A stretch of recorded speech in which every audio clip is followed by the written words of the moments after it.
CM Vijay sir, நீங்க எதுக்கு டெல்லி எல்லாம் போயிட்டு இருக்கீங்க? பேசாம தமிழ்நாட்டிலேயே இருக்கலாம்ல. கச்சத்தீவை பத்தி பேசல, கல்வி நிதியை பத்தி பேசல, பிஎம் ஸ்ரீய பத்தி பேசல, மும்மொழி கொள்கையை பத்தி பேசல, பெட்ரோல் டீசல் விலையை பத்தி பேசல. இப்படி எதையுமே பேசாம சும்மா மேம்போக்கா நானும் போய் பிஎம் சந்திக்கிறேன், நிதி அமைச்சரை சந்திக்கிறேன்னு சந்திச்சுட்டு வந்திருக்காரு. சரி, இப்படி போனவரு கூட அவரோட கட்சியில இருக்கக்கூடிய முக்கியமான அமைச்சர்களையும் மூத்த அமைச்சரையும் கூட்டிட்டு போகாம இந்த ரூட் மாஃபியா மாதிரியான சில கும்பலை கூட்டிட்டு போயிருக்காரு. அதுக்கு பின்னாடி இருக்கக்கூடிய முக்கியமான அரசியல் காரணம் என்ன? தமிழக முதலமைச்சர் டெல்லி வந்துட்டாரு, கண்டிப்பா ராகுல் காந்தியையும் சோனியா காந்தியையும் பார்த்துட்டு தான் வீட்டுக்கு போவாருன்னு நினைச்சிட்டு இருந்த காங்கிரஸ் கட்சி போஸ்டர்லாம் அடிச்சு தமிழக முதலமைச்சரை வருக வருகன்னு கதவு வாசல்ல காத்துக்கிட்டு இருந்த காங்கிரஸை கண்டுக்காம முதலமைச்சர் போறதுக்கு முக்கியமான காரணம் என்ன? கோவை, ஒசூர், மதுரைக்கு மெட்ரோ திட்டங்களுக்கான நிதியை ஒதுக்குங்கன்னு திமுக கவர்மெண்ட் கேட்டிருந்தாங்க. அதை ஒன்றிய அரசு எப்பவோ நிராகரிச்சுட்டாங்க. நிராகரிச்ச ஒரு முக்கியமான கோரிக்கையை எடுத்துட்டு போய் இதை ஒரு சாக்கா வச்சு பிஎம் மோடிய சந்திக்கிறதுக்கான காரணம் என்ன? பாஜகவோட பி டீம் தான் தாவேக்கான்னு பேசிக்கிட்டு இருந்தது உண்மையாயிருச்சா? இந்த கேள்விகளுக்கான விடைய இந்த வீடியோல பாத்திரலாம். Welcome to the Mathimugam report. நான் சிலம்பு செல்வி. ஃபுல் மூன் சேல் காலை 9 மணியிலிருந்து இரவு 12 மணி வரை மே 31 ஒரு நாள் மட்டும். டயா பூஸ்டர் சுகரை கண்ட்ரோல் பண்ணும், உங்க ஆரோக்கியத்தை மீட்டு தரும். சர்க்கரையை கட்டுப்படுத்துறதுக்கான எளிமையான வழிமுறை, இயற்கையான வழிமுறை அனைத்து மருந்து கடைகளிலும் கிடைக்கும். நானும் போறேன் டெல்லிக்குன்னு சொல்லி 2 நாள் பயணமா முதலமைச்சர் விஜய் டெல்லிக்கு அடிச்சு பிடிச்சு போனாரு. சரி, போனவரு அங்க போய் என்ன மோடிட்ட பேசியிருக்காருன்னா ஒன்னத்தையும் பேசலங்க. பேசுனது எல்லாம் ஆல்ரெடி முதலமைச்சர் மு.க. ஸ்டாலின், முன்னாள் முதலமைச்சர் மு.க. ஸ்டாலின் பேசி இருந்தார்ல மத்திய அரசு கிட்ட, அதையே தான் காப்பி அடிச்சு இப்ப அங்க போய் பேஸ் பண்ணிருக்காரு.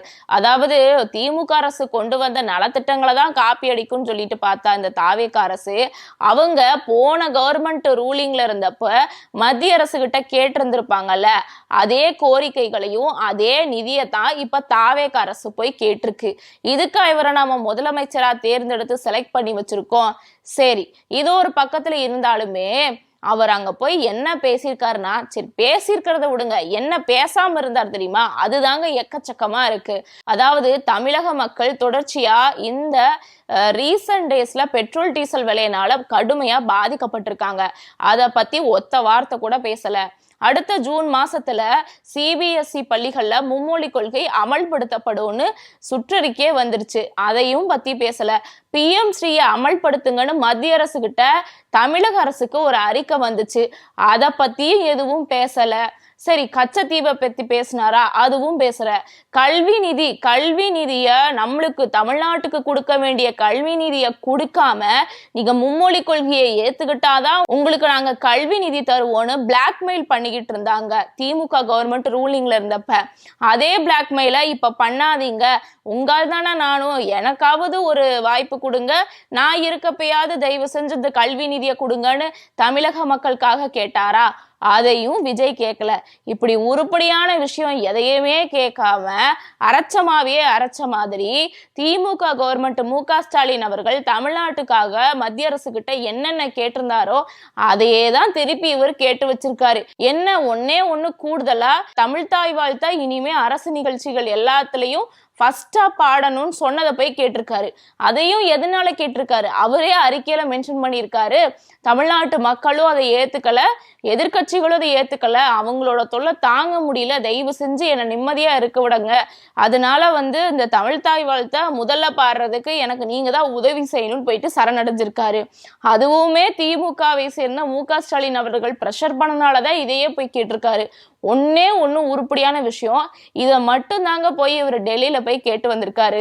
சரி, நிதியமைச்சர் நிர்மலா சீதாராமனை சந்திச்சவரு எவ்வளவு விஷயங்களை தமிழ்நாட்டுக்காக கேட்கலாம், எதையுமே கேட்காம ஒசூர், கோவை, மதுரையில மெட்ரோ ரயில கட்டணும் அப்படின்னு திமுக அரசு கேட்டிருந்தாங்க. நிதி கொடுங்கன்னு மத்திய அரசு கிட்ட கேட்டிருந்தாங்க. அதுக்கு மத்திய அரசு ஒப்புதலே அளிக்கல. அப்பவே அந்த கோரிக்கை கைவிடப்பட்டது. திமுக அரசு கைவிடப்பட்ட ஒரு கோரிக்கைய எடுத்துட்டு போய் இப்ப மறுபடியும் தூசி தட்டி எங்களுக்கு நிதியை கொடுங்கன்னு சொல்லி போய் பேசியிருக்காரு. நிதியமைச்சர்கிட்ட என்னென்ன கேட்டு வாங்கலாம்? பெட்ரோல் டீசல் விலையை ஏத்தி வச்சிருக்கீங்களே, எங்க மக்கள் எல்லாம் பாதிக்கப்படுறாங்க, அந்த விலையை குறைங்க, கல்வி நிதியை கொடுங்க, ஜிஎஸ்டி வரியிலிருந்து கிடைக்கக்கூடிய உங்களுக்கு காசு இருக்குல்ல அதுல தமிழ்நாட்டுக்கு சேர வேண்டிய ஒரு தொகையை கொடுங்கன்னு இதெல்லாம் கேட்காம நடப்புலயே இல்லாத அறிவிப்புகளை எடுத்துட்டு போய் அங்க இதுக்கெல்லாம் நீங்க ஃபண்ட் கொடுங்கன்னு கேட்டுட்டு இருந்திருக்காரு. சரி, நமத்து போன ஒண்ணுமே இல்லாத கோரிக்கைகளை நிதியமைச்சர்கிட்டையும் பிஎம் மினிஸ்டரை வச்சாருல்ல, இத வச்சாரு. இத வைக்கிறதுக்காக கூட கூட்டிட்டு போனாங்களே அந்த 9 பேர், அந்த 9 பேரும் யாருன்னு தெரியுமா? அதுக்கு முன்னாடி இந்த 9 பேர் ஒரு பக்கம் இருக்கட்டும். அதாவது காலங்காலமா டெல்லியை போய் சந்திக்கக்கூடிய முன்னாள் முதலமைச்சர்கள் என்ன பண்ணுவாங்கன்னா அவங்களோட சார்பா இருக்கக்கூடிய முக்கியமான அமைச்சர்களை கூட்டிட்டு போவாங்க. இது ஒரு வழக்கமான விஷயம். வழக்கமான விஷயத்தையே கடந்து ஆட்சியில் இருக்கிற அமைச்சர்களை கூட்டிட்டு போறதா நாகரிகமானது, அரசியலுக்கு ஏத்துது. ஆனா இவர் சம்பந்தமே இல்லாம யாரை நம்ம செலக்ட் பண்ணிருக்கோம்? தாவேக அரசை செலக்ட் பண்ணிருக்கோம். அப்ப தாவேக அரசுல இருக்கக்கூடிய அமைச்சர்களை தானே கூட்டிட்டு போகணும். அவங்களை கூட்டிட்டு போகாம சம்பந்தமே இல்லாம ரூட் மாஃபியாவோட ஜெகதீஷ் எல்லாம் கூட்டிட்டு போயிருக்காருங்க.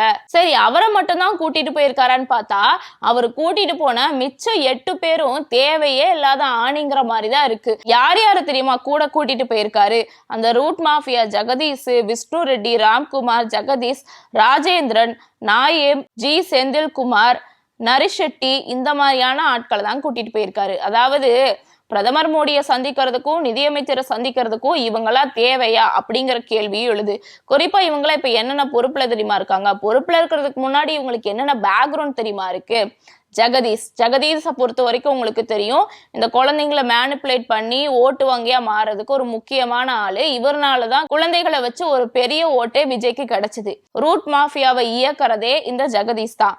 அடுத்து ஆந்திராவை சேர்ந்த கிரானைட் தொழிலதிபர், விஜயோட அரசியல் ஆலோசகரா இருக்கக்கூடிய விஷ்ணு ரெட்டியை கூட்டிட்டு போயிருக்காரு. அதாவது கிரானைட் தொழிலதிபரையெல்லாம் எதுக்கு இவரு டெல்லிக்கு கூட்டிட்டு போயிருக்காருன்னு தெரியல. அதுக்கு பின்னாடி என்ன காரணங்கிறது ஒரு பெரிய கேள்விக்குறியா இருக்கு.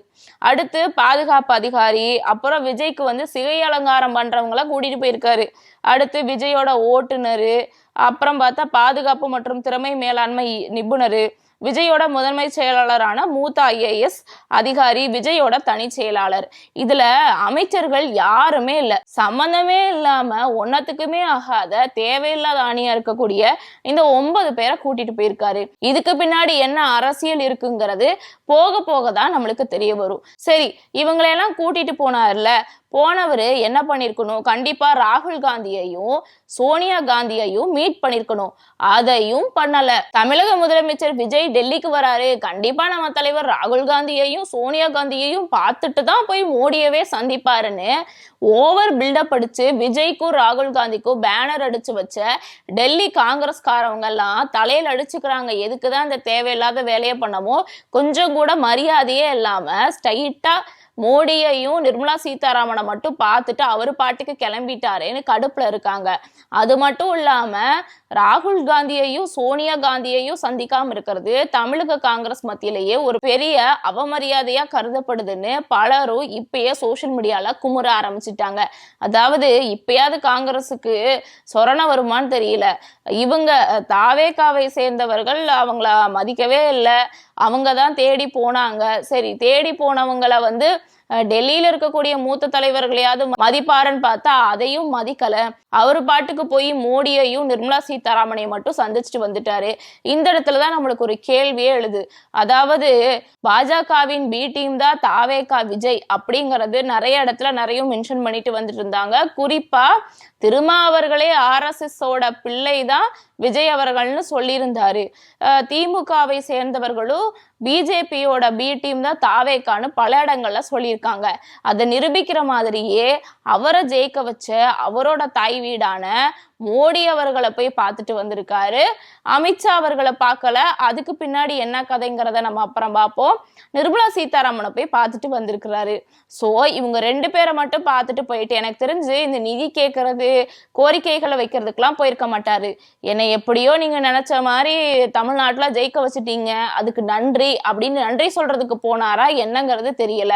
ஆக மொத்தம் காங்கிரஸ்ல இருக்க ராகுல் காந்தியையும் சோனியா காந்தியையும் போய் சந்திக்கல, காங்கிரஸோட மூத்த தலைவர்களையும் போய் சந்திக்கல. சோ இதுல இருந்தே என்ன தெரிய வருதுன்னா விஜய் அவர்கள் கண்டிப்பா பாஜகவோட பி டீமா இருக்கிறதுக்கு வாய்ப்பு இருக்கு அப்படிங்கிற சந்தேகம் மேலும் மேலும் வலுவாயிட்டு இருக்கு. ஏன் அப்படின்னா பாஜக கவர்மெண்ட் தொடர்ந்து கொடுக்காம இருக்கக்கூடிய நிதி, அதாவது திமுக கவர்மெண்ட் தொடர்ந்து போராட்டம் பண்ணி இந்த நிதியை கொடுங்க, இந்த திட்டங்களை எங்களுக்கு கொடுங்கன்னு கேட்டுட்டு இருந்த எந்த திட்டத்தை பத்தியும் எந்த நிதியை பத்தியும் விஜய் அவர்கள் அங்க போய் பேசவே இல்லை. சாஃப்டா டீல் பண்ற மாதிரி, அதாவது இந்த வாழைப்பழத்துல தேனை தடவி கொடுப்பாங்கல்ல, அந்த மாதிரியான சில திட்டங்களுக்கும் அந்த மாதிரியான சில கோரிக்கைகளை மட்டும்தான் போய் டெல்லியில வச்சுட்டு வந்திருக்காரு. சோ தமிழ்நாட்டு மக்களுக்கு இப்ப என்ன தேவையோ அதை பத்தி பேசாம சம்பந்தமே இல்லாத சும்மா மேலோட்டமா இருக்கக்கூடிய சில கோரிக்கைகளை மட்டும் எடுத்துட்டு போய் வச்சு டெல்லியில மோடியையும் நிர்மலா சீதாராமனையும் சந்திக்கிறதுக்கு என்ன காரணம்? கண்டிப்பா இதுக்கு பின்னாடி ஒரு அரசியல் இருக்குன்னு தான் தெரிய வருது. சரி, போனவரு அந்த 9 பேரை எதுக்கு தெரியுமா கூட்டிட்டு போனாரு? வேற எதுக்கு கூட்டிட்டு போயிருப்பாரு? நான் தமிழ்நாட்டுல ஜெயிக்கிறதுக்கு பிஜேபி ஆன நீங்க ஒரு முக்கியமான காரணம், நான் என்ன அங்க தமிழக மக்களை ப்ரொமோட் பண்ண ஜெகதீஷ் மாதிரியான ரூட் மாஃபியா தான் ஒரு முக்கிய காரணம் அப்படின்னு அவங்களையும் சேர்த்து கூட்டிட்டு போய் நன்றி சொல்றதுக்காக தான் கண்டிப்பா கூட்டிட்டு போயிருப்பாரு. ஸோ இதுல இருந்து என்ன தெரிய வருதுன்னா, தாவேகா அரசு போக போக பாஜகவோட பி டீமுங்கிறது வெட்ட வெளிச்சமா தெரிய ஆரம்பிச்சிருச்சு. முதலமைச்சரா இருக்கக்கூடிய விஜய் அவர்கள் டெல்லிக்கு போயிருக்கக்கூடிய பயணத்தை பத்தி நீங்க என்ன நினைக்கிறீங்க? மறக்காம உங்க ஒப்பீனியனை கமெண்ட்ல சொல்லுங்க.